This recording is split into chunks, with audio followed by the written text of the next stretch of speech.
Technique easy এডুকেশনের পক্ষ থেকে তোমাদের জন্য রইল অনেক অনেক শুভকামনা। এখনকার পর্বে আমি এই অঙ্কটা সমাধান করাবো। বলা আছে একটি আয়তক্ষেত্রের পরিসীমা কর্ণদ্বয়ের দৈর্ঘ্যের সমষ্টি অপেক্ষা 8 মিটার বেশি। ক্ষেত্রটির ক্ষেত্রফল 48 বর্গমিটার হলে তার দৈর্ঘ্য ও প্রস্থ নির্ণয় করো। মূল কথা হচ্ছে একটি আয়তক্ষেত্রের দৈর্ঘ্য ও প্রস্থ নির্ণয় করতে হবে। দুইটা শর্ত দেওয়া আছে। প্রথম শর্ত হচ্ছে যে বলা আছে আয়তক্ষেত্রের পরিসীমা, দেখো এখানে বলা আছে পরিসীমা কর্ণদ্বয়ের দৈর্ঘ্যের সমষ্টি। দেখো এখানে কিন্তু ভালো করে দেখবা, সেটা হচ্ছে যে কর্ণদ্বয়ের দৈর্ঘ্যের সমষ্টি, মানে কর্ণদ্বয়ের দৈর্ঘ্যের সমষ্টি অপেক্ষা 8 মিটার বেশি। ক্ষেত্রটির ক্ষেত্রফল হচ্ছে 48 বর্গমিটার। দুইটা শর্ত দেওয়া আছে। প্রথম শর্ত হচ্ছে যে পরিসীমা কর্ণদ্বয়ের দৈর্ঘ্যের সমষ্টি অপেক্ষা 8 বেশি। দ্বিতীয় শর্ত হচ্ছে ক্ষেত্রফল দেওয়া আছে। এখন দৈর্ঘ্য ও প্রস্থ নির্ণয় করতে বলছে। দেখো এখানে দুইটা কিন্তু শর্ত দেওয়া আছে। এই শর্ত দুইটার থেকেই কিন্তু আমরা আয়তক্ষেত্রের দৈর্ঘ্য এবং প্রস্থ নির্ণয় করব। তাহলে আমরা প্রথমে মনে করে নিব, মনে করি আয়তক্ষেত্রের দৈর্ঘ্য সমান x মিটার এবং প্রস্থ সমান y মিটার। এটা আমরা মনে করে নিয়ে আসি। যেহেতু ক্ষেত্রফল দেওয়া আছে, তাহলে আয়তক্ষেত্রের ক্ষেত্রফলের সূত্র কি? দৈর্ঘ্য গুণ প্রস্থ। দেখো দৈর্ঘ্য আর প্রস্থ যদি গুণ করি তাহলে আয়তক্ষেত্রের ক্ষেত্রফল পাবো। তাহলে অতএব আয়তক্ষেত্রের ক্ষেত্রফল ইকুয়াল টু xy বর্গ মিটার। এবার দেখো এখানে কর্ণের দৈর্ঘ্যের সূত্র লাগবে। তো আমরা জানি আয়তক্ষেত্রের কর্ণের দৈর্ঘ্যের সূত্র হচ্ছে √ অফ দৈর্ঘ্য স্কোয়ার প্লাস প্রস্থ স্কোয়ার, মানে x square plus Y square, এত মিটার। আমি যদি একটা আয়তক্ষেত্র অঙ্কন করি, দেখো মনে করো এই একটা আয়তক্ষেত্র অঙ্কন করলাম। আমি একটু ছোট করে আয়তক্ষেত্র অঙ্কন করছি। দেখো আয়তক্ষেত্র অঙ্কন করছি, তাহলে দেখো এর দৈর্ঘ্য যদি x হয় আর প্রস্থ যদি y হয়, তাহলে এই কর্ণের দৈর্ঘ্য, দেখো এই কর্ণের দৈর্ঘ্যের সূত্র কত হবে? কর্ণের দৈর্ঘ্যের সূত্র হবে √ অফ দৈর্ঘ্য স্কোয়ার প্লাস প্রস্থ স্কোয়ার, মানে x square plus Y square. তো এখানে কিন্তু বলা আছে কর্ণদ্বয়ের দৈর্ঘ্যের সমষ্টি। তাহলে আয়তক্ষেত্রের কর্ণদ্বয়ের দৈর্ঘ্যের সমষ্টি, দেখো কর্ণের দৈর্ঘ্য হচ্ছে সূত্র হচ্ছে √ of x square plus Y square. এখন কর্ণদ্বয়ের যখনই দুইটা বলবে তখনই আমরা কিন্তু এইটা প্লাস এইটা হবে, মানে কর্ণের দৈর্ঘ্য সূত্র হবে হচ্ছে √ of x square plus Y square. আর আয়তক্ষেত্রের কর্ণদ্বয়ের দৈর্ঘ্যের সমষ্টি, কর্ণ দুইটা আছে, দুইটা কর্ণের দৈর্ঘ্যের সমষ্টি। যদি দৈর্ঘ্যের সমষ্টি হয় তখন এই একটা কর্ণ এই একটা কর্ণ, মানে এই কর্ণের দৈর্ঘ্য সমান কত হবে? আমি যদি নাম দিয়ে দিই, মনে করো ABCD, আমরা AC সমান পাচ্ছি √ of x square plus Y square. তাহলে BD সমান কত পাবো? আমরা BD সমানও পাবো √ অফ x স্কোয়ার প্লাস, এটা যদি y হয় তার মানে x স্কোয়ার প্লাস ওয়াই স্কোয়ারই হবে। তার মানে আয়তক্ষেত্রের কর্ণদ্বয়ের দৈর্ঘ্যের সমষ্টি, কর্ণদ্বয়ের দৈর্ঘ্যের সমষ্টি কত হবে? আমরা একটা কর্ণ পাবো হচ্ছে √ of x square plus Y square, আর একটা কর্ণও পাবো কিন্তু আমরা √ of x square plus Y square. কারণ আমরা জানি আয়তক্ষেত্রের এই বাহু আর এই বাহু সমান, এই বাহু আর এই বাহু সমান, এবং এই কোণগুলো কিন্তু সমকোণ। সুতরাং আমরা দুইটা কর্ণই কিন্তু পাবো √ of x square plus Y square, মানে একটা কর্ণের দৈর্ঘ্য হবে √ of x square plus Y square, অপর কর্ণের দৈর্ঘ্য হবে হচ্ছে √ of x square plus Y square. তাহলে কর্ণদ্বয়ের দৈর্ঘ্যের সমষ্টি কত হবে? দৈর্ঘ্যের সমষ্টি কত হবে? তার মানে √ of x square plus Y square plus √ of x square plus Y square. তার মানে হবে হচ্ছে যে একটা √ of x square plus Y square আর একটা √ of x square plus Y square, মানে 2 √ of x square plus Y square. আয়তক্ষেত্রের কর্ণদ্বয়ের দৈর্ঘ্যের সমষ্টি হবে, দেখো এইটার সাথে জাস্ট এটা 2 হবে, কারণ একটা কর্ণের দৈর্ঘ্য এইটা আর আরেকটা কর্ণের দৈর্ঘ্যও কিন্তু এইটা। তাহলে দুইটা যোগ করলে কত হবে? 2 √ of x square plus Y square. এই জিনিসটুকু তোমার বোঝার দরকার আছে। এরপরে দেখো বলা আছে কিন্তু পরিসীমার সূত্রও লাগবে। তাহলে আয়তক্ষেত্রের পরিসীমার সূত্র আমরা জানি 2 × দৈর্ঘ্য প্লাস প্রস্থ। তার মানে 2 × দৈর্ঘ্য হচ্ছে x, প্রস্থ হচ্ছে y, তার মানে 2 × x প্লাস ওয়াই। দেখো এই সূত্রগুলো যদি জানো, এখন দেখো তোমার কাছে অঙ্কগুলা অনেক সহজ মনে হবে। তাহলে লিখবো প্রশ্ন মতে, দেখো এখানে আয়তক্ষেত্রের ক্ষেত্রফল দেওয়া আছে হচ্ছে 48 বর্গমিটার। আমরা আয়তক্ষেত্রের ক্ষেত্রফল পেয়েছি কত? xy। তাহলে প্রশ্ন মতে কী হবে? xy ইকুয়াল টু 48 বর্গমিটার। এখন আমরা এখান থেকে x বা y সমান বের করে নেব। তাহলে আমরা অতএব আমরা যদি y সমান বের করি বা x সমান বের করতে পারি, যে কোনো রাশি সমান বের করতে পারি, আমরা x সমান বের করলাম। x ইকুয়াল টু হবে হচ্ছে 48 ভাগ y। আমরা এটাকে 1 নং সমীকরণ দিলাম। দেখো আমার প্রশ্নে বলা আছে যে ক্ষেত্রটির ক্ষেত্রফল 48 বর্গমিটার, মানে আয়তক্ষেত্রের ক্ষেত্রফল হচ্ছে 48 বর্গমিটার। আমরা জানি আয়তক্ষেত্রের ক্ষেত্রফল হচ্ছে এক্স ওয়াই, কারণ দৈর্ঘ্য হচ্ছে এক্স, প্রস্থ হচ্ছে ওয়াই। তাহলে দৈর্ঘ্য আর প্রস্থ গুণ করলে আয়তক্ষেত্রের ক্ষেত্রফল পাওয়া যায়। তাহলে আয়তক্ষেত্রের ক্ষেত্রফল হচ্ছে এক্স ওয়াই আর ক্ষেত্রফল দেওয়া আছে হচ্ছে 48। তাহলে এক্স ওয়াই ইকুয়াল টু 48। আমরা এখানে এক্স সমান বের করে নিয়েছি, নিয়ে আমরা 1 নং সমীকরণ দিয়েছি। এখন দেখো আমরা এই একটা শর্ত লিখেছি, এবার আরেকটা শর্ত দেওয়া আছে এবং পরের যে মানে প্রথমে যে শর্তটা দেওয়া আছে বলা আছে একটি আয়তক্ষেত্রের পরিসীমা। তাহলে পরিসীমা কত পেয়েছি দেখো, আমরা পরিসীমা সমান সূত্র জানি 2 ইন্টু দৈর্ঘ্য প্লাস প্রস্থ, তার মানে x 2 into x plus y. তাহলে বলা আছে পরিসীমা কর্ণদ্বয়ের দৈর্ঘ্যের সমষ্টি অপেক্ষা 8 বেশি। তাহলে কর্ণদ্বয়ের দৈর্ঘ্যর সমষ্টি কত পেয়েছি, কর্ণদ্বয়ের দৈর্ঘ্যর সমষ্টি পেয়েছি হচ্ছে 2 into root over of x square plus Y square. বলা দেখো কর্ণদ্বয়ের দৈর্ঘ্যের সমষ্টি বলা আছে, কর্ণদ্বয়ের দৈর্ঘ্যের সমষ্টি, কর্ণদ্বয়ের দৈর্ঘ্যের সমষ্টি আমরা পেয়েছি 2 into root over of x square plus Y square. কর্ণদ্বয়ের দৈর্ঘ্যের সমষ্টি অপেক্ষা 8 মিটার বেশি, অপেক্ষা 8 মিটার বেশি, মানে এর চেয়ে 8 মিটার বেশি, মানে +8। তার মানে মাঝখানে কিন্তু সমান হবে। এটা হচ্ছে আরেকটা শর্ত। প্রথম শর্ত ছিল যে ক্ষেত্রফল 48, তার মানে ক্ষেত্রফল এক্স ওয়াই ইকুয়াল টু 48। দ্বিতীয় শর্ত বলা আছে যে পরিসীমা, মানে আয়তক্ষেত্রটির পরিসীমা কর্ণদ্বয়ের দৈর্ঘ্যের সমষ্টি অপেক্ষা 8 বেশি, তার মানে পরিসীমা সমান এইটা হবে। এই তথ্যটা দেওয়া আছে। তাহলে এই একটা সমীকরণ পেলাম, এই একটা সমীকরণ পেলাম। এই দুইটা সমীকরণকে যেভাবে হোক ক্যালকুলেশন করে এক্স আর ওয়াই এর মান বের করবা। এক্স আর ওয়াই এর মান যেটা হবে সেটা হবে হচ্ছে এক্স এর মানটা হবে হচ্ছে আয়তক্ষেত্রের দৈর্ঘ্য আর ওয়াই এর মানটা হবে আয়তক্ষেত্রের প্রস্থ। তো আমরা এখন ক্যালকুলেশন করব। ক্যালকুলেশন করার আগে দেখতে পাচ্ছি যে এইখানে 2 আছে, এইখানেও 2 আছে আর এইখানে 8 আছে। তার মানে আমরা উভয় পক্ষকে 2 দ্বারা ভাগ করে দিব।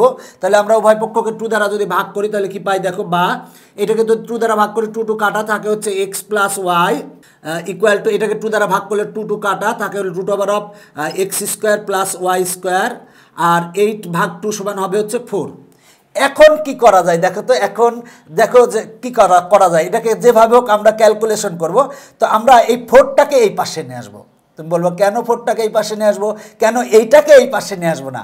আমরা 4টাকে এই পাশে নিয়ে আসবো এই কারণে যাতে আমরা সূত্র তৈরি করতে পারি। এই জন্য আমরা 4টাকে এই পাশে নিয়ে আসবো, বা আমরা লিখতে পারি এক্স প্লাস ওয়াই, আর 4 হচ্ছে প্লাস, পক্ষান্তর করলে হবে মাইনাস, আর equal to root over of x square plus Y square. দেখো আমরা 4টা প্লাস ছিল, পক্ষান্তর করলে মাইনাস হয়েছে। এখন আমরা উভয় পক্ষে বর্গ করব। দেখো আমরা যদি উভয় পক্ষে বর্গ করি তাহলে কি পাই দেখো, বা এক্স প্লাস ওয়াই আর -4 আমরা বর্গ করব, তাই টোটালটার পরে হোল স্কোয়ার দিলাম, আর equal to root over of x square plus Y square, আর এরপরে হোল স্কোয়ার দিলাম। আমরা উভয় পক্ষে বর্গ করেছি। তো বর্গ আমরা এই লাইনেই তো করতে পারতাম। 4টাকে আমরা কেন এই পাশে নিয়ে আসলাম? আমরা যদি এই লাইনে উভয় পক্ষে বর্গ করি তখন কিন্তু এ প্লাস বি হোল স্কোয়ারের সূত্র বসালে এ স্কোয়ার প্লাস 2ab, মানে এইটা কিন্তু থেকে যেত, তখন কিন্তু এই রুটটা থেকে যেত, তখন কিন্তু আমার ঝামেলা থাকতোই। ঝামেলা যেহেতু যাতে না থাকে এই জন্য আমরা 4টাকে এই পাশে নিয়ে আসছি। এখন দেখো এ মাইনাস বি হোল স্কোয়ারের সূত্র হবে, তাহলে আমরা এ মাইনাস বি হোল স্কোয়ারের সূত্র বসাবো। যদি সূত্র বসাই তাহলে কি আসে দেখো, এ মাইনাস বি হোল স্কোয়ার, এ মানে হচ্ছে এক্স প্লাস ওয়াই, তাহলে এ মাইনাস বি হোল স্কোয়ারের সূত্র হচ্ছে এ স্কোয়ার, মানে এ মানে হচ্ছে এক্স প্লাস ওয়াই, এ স্কোয়ার মাইনাস 2a, এ মানে হচ্ছে এক্স প্লাস ওয়াই, আর বি মানে হচ্ছে 4 প্লাস 4 স্কোয়ার। দেখো আমরা এ মাইনাস বি হোল স্কোয়ারের সূত্র বসিয়েছি। এখানে দেখো রুট আর স্কোয়ার কাটা যায়, আমরা জানি রুট আর স্কোয়ার কাটা যায় যেহেতু, তাহলে থাকে হচ্ছে x square plus Y square, আমরা সেটাই লিখলাম। বা আমরা এই ক্ষেত্রে কি লিখতে পারি দেখো, আমরা এখানে সূত্র বসাতে পারি, সেটা হলো যে এক্স প্লাস ওয়াই হোল স্কোয়ারের সূত্র, এক্স প্লাস ওয়াই হোল স্কোয়ারের সূত্র হচ্ছে x square plus 2xy plus Y square, আমরা সূত্র বসালাম আর এই মাইনাসটা লিখলাম। এবার দেখো 2 আর 4 গুণ করলে হয় 8, আর থাকে হচ্ছে এক্স প্লাস ওয়াই, আমরা সেটা লিখলাম, আর 4 স্কোয়ার মানে হচ্ছে 16, আমরা 16 লিখলাম, আর এই এক্স স্কোয়ার প্লাস পক্ষান্তর করলে হবে minus x square, y square plus পক্ষান্তর করলে হবে minus y square equal to 0। এখানে দেখো এই এক্স স্কোয়ার প্লাস আর এক্স স্কোয়ার মাইনাস কাটা যায়, ওয়াই স্কোয়ার প্লাস আর ওয়াই স্কোয়ার মাইনাস কাটা যায়, আমরা কেটে দিলাম। এখন আমরা যেটা লিখতে পারি সেটা হলো যে 2xy, আর আমরা যদি ব্র্যাকেটটা তুলে দিই তাহলে -8x আর -8y, আমরা এই -8 দ্বারা গুণ করে দিয়েছি, প্লাস হচ্ছে 16, আমরা 16 লিখলাম ইকুয়াল টু 0। এখন আমরা দেখো যে মানগুলা পেয়েছি, মানে এক্স ওয়াই সমান 48 আর এক্স সমান 48/y, এইটা আমরা বসাই দেবো। দেখো এখানে কিন্তু চলক আছে দুইটা, আমরা এক চলক বিশিষ্ট সমীকরণ তৈরি করব, করে যেভাবে হোক আমরা মান বের করব।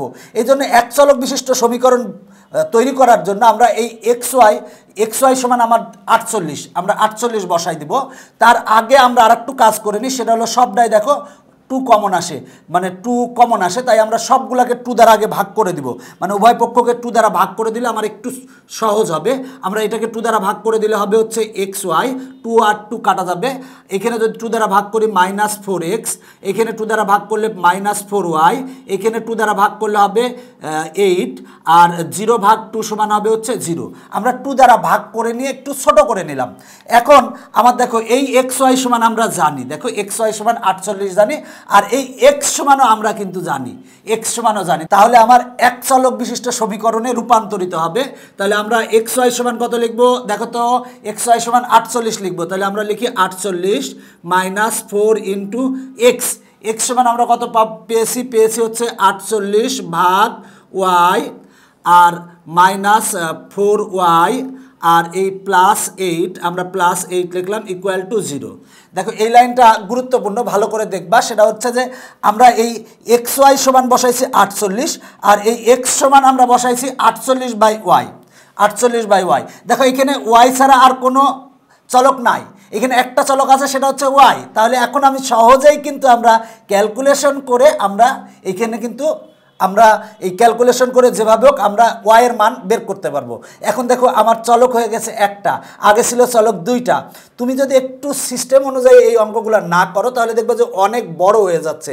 তো আমি এই টাইপের যতগুলো অঙ্ক আছে আমি এই সিস্টেমেই কিন্তু বের করেছি যাতে তোমাদের সুবিধা হয়।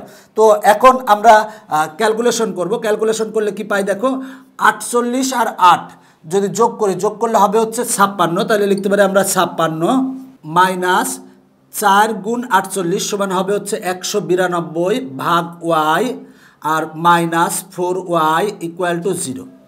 এখন আমরা কি করতে পারি, আমরা লসাগু করতে পারি। তবে সহজ একটা বিষয় আছে যে আমরা উভয় পক্ষকে ওয়াই দ্বারা গুণ করব। কেন ওয়াই দ্বারা গুণ করব, কারণ আমার হরে কিন্তু ওয়াই আছে। দেখো হরে ওয়াই আছে, তুমি যদি লসাগু করো, লসাগু করে আর গুণন করলে কিন্তু একই রকম হবে। তবে সবচেয়ে সহজ পদ্ধতি যে আমরা মানে উভয় পক্ষকে ওয়াই দ্বারা গুণ করব।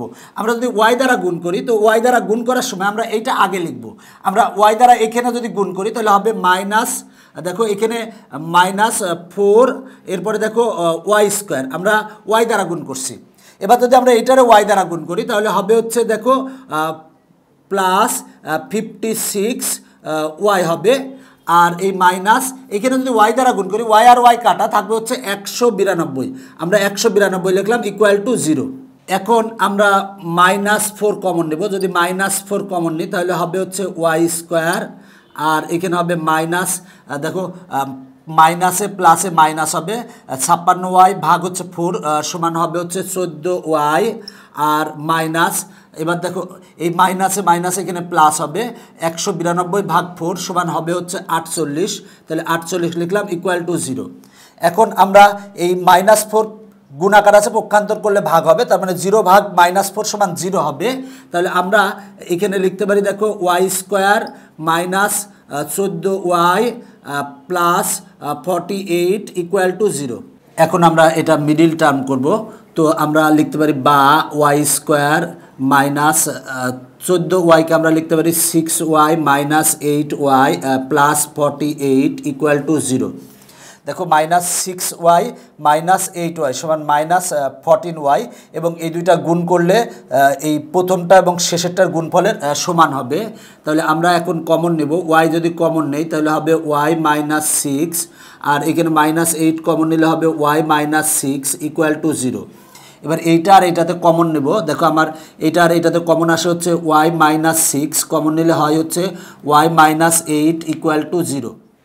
তাহলে দেখো আমরা যদি হয় এইটা ইকুয়াল টু জিরো অথবা এইটা ইকুয়াল টু জিরো লিখি, তাহলে ওয়াইয়ের মান সিক্স এবং ওয়াইয়ের মান এইট আসে। তার মানে আমরা যদি একবারে যদি একটু লিখি, যেহেতু আমার একটু জায়গার স্বল্পতা আছে তাই আমি একবারে লিখতেছি।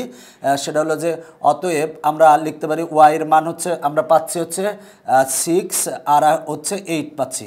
ওয়াইয়ের মান আমরা সিক্স এবং এইট পেয়েছি। এখন ওয়াইয়ের মান আমরা 1 নং সমীকরণে বসাবো। তাহলে লিখবো ওয়াইয়ের মান 1 নং সমীকরণে বসিয়ে পাই, দেখো ওয়াইয়ের মান কিন্তু সিক্স আর এইট। তাহলে লিখবো যখন ওয়াই ইকুয়াল টু সিক্স তখন এক্স ইকুয়াল টু, দেখো আমার 1 নং সমীকরণে এক্স ইকুয়াল টু ছিল 48 ভাগ ওয়াই, তাহলে লিখবো এক্স ইকুয়াল টু 48 ভাগ ওয়াই। দেখো ওয়াই মানে হচ্ছে আমরা 6 লিখবো, তার মানে আমার কাটাকাটি করলে আসে হচ্ছে 8 আসে। তার মানে দেখো আমার এখানে ওয়াইয়ের মান 6 এসেছে আর এক্সের মান 8 এসেছে। এক্স হচ্ছে দৈর্ঘ্য আর ওয়াই হচ্ছে প্রস্থ। তার মানে এটা কিন্তু আমার গ্রহণযোগ্য, কারণ এখানে দৈর্ঘ্য বড় আর প্রস্থ হচ্ছে ছোট। আয়তক্ষেত্রের ক্ষেত্রে সবসময় মনে রাখবা দৈর্ঘ্য বড় হয় এবং প্রস্থ ছোট হয়। এরপরে দেখো আমরা লিখব যখন ওয়াই ইকুয়াল টু এইট তখন এক্স ইকুয়াল টু, দেখো এক্স ইকুয়াল টু হবে হচ্ছে 48 ভাগ ওয়াই। ওয়াই মানে হচ্ছে আমরা 8 বসাবো, বসালে আসে হচ্ছে 6। তাহলে দেখো এক্ষেত্রে আমার দৈর্ঘ্য এসেছে 6 আর প্রস্থ এসেছে হচ্ছে 8। তার মানে আমার দৈর্ঘ্য কিন্তু ছোট আর প্রস্থ বড়, সুতরাং এটা কিন্তু গ্রহণযোগ্য নয়। তাহলে লিখবো যে দৈর্ঘ্য 6 মিটার এবং প্রস্থ 8 মিটার গ্রহণযোগ্য নয়। এবং কারণটাও লিখে দেব, দৈর্ঘ্য প্রস্থ অপেক্ষা বড় হতে পারে না, সেই কারণটা আমরা লিখে দিব।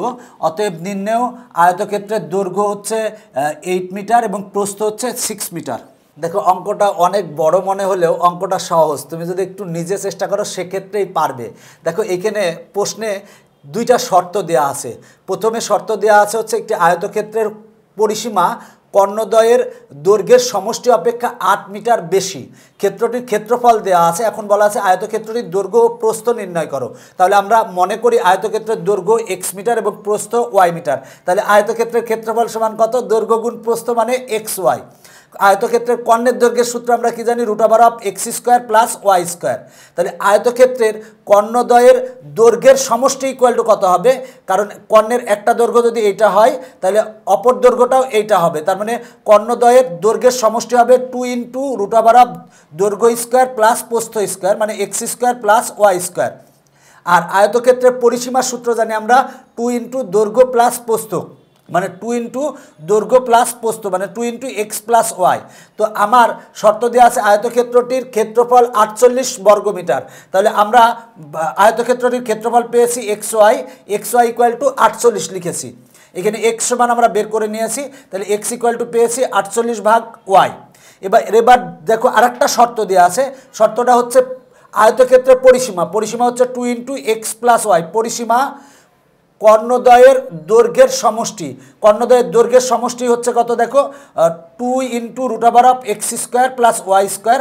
কর্ণদ্বয়ের দৈর্ঘ্যের সমষ্টি অপেক্ষা 8 মিটার বেশি মানে 8 মিটার বেশি +8 আমরা সেটা লিখছি। এরপরে দেখো আমরা উভয় পক্ষকে 2 দ্বারা ভাগ করে নিয়েছি, 4টাকে এই পাশে নিয়েছি, এবার উভয় পক্ষে বর্গ করেছি। এবার a - b² এর সূত্র বসিয়েছি আর সূত্র বসিয়েছি। এবার এই পাশেরটারে এই পাশে নিয়ে আসছি এবং এখানে a + b² এর সূত্র বসিয়েছি। এবার কাটাকাটি করেছি, এবার আমরা 2 দ্বারা ভাগ করেছি। এবার xy সমান আমরা 48 বসিয়েছি আর এই x সমান আমরা 48/y বসিয়েছি। বসিয়ে আমরা ক্যালকুলেশন করে দেখো আমরা y এর মান পেয়েছি হচ্ছে 6 আর 8। এবার y এর মান 6 এবং 8 আমরা এই 1 নং সমীকরণে বসিয়েছি। যখন আমরা y এর মান 6 বসিয়েছি তখন x এর মান আমরা পেয়েছি 8। যখন y এর মান 8 বসিয়েছি x এর মান পেয়েছি 6। x মানে হচ্ছে দৈর্ঘ্য 6 মিটার এবং প্রস্থ 8 মিটার কখনো হতে পারে না, কারণ মনে রাখবা দৈর্ঘ্য সবসময় বড় হয় এবং প্রস্থ সবসময় ছোট হয়। সুতরাং y = 8 এবং x = 6 এইটা গ্রহণযোগ্য নয়। তাহলে অতএব নির্ণেয় আয়তক্ষেত্রের দৈর্ঘ্য হবে হচ্ছে 8 মিটার এবং প্রস্থ হবে হচ্ছে 6 মিটার। এটাই হচ্ছে অ্যান্সার। এখনকার পর্ব এখানেই শেষ করছি। পরবর্তী পর্ব দেখার আমন্ত্রণ জানিয়ে বাই বাই।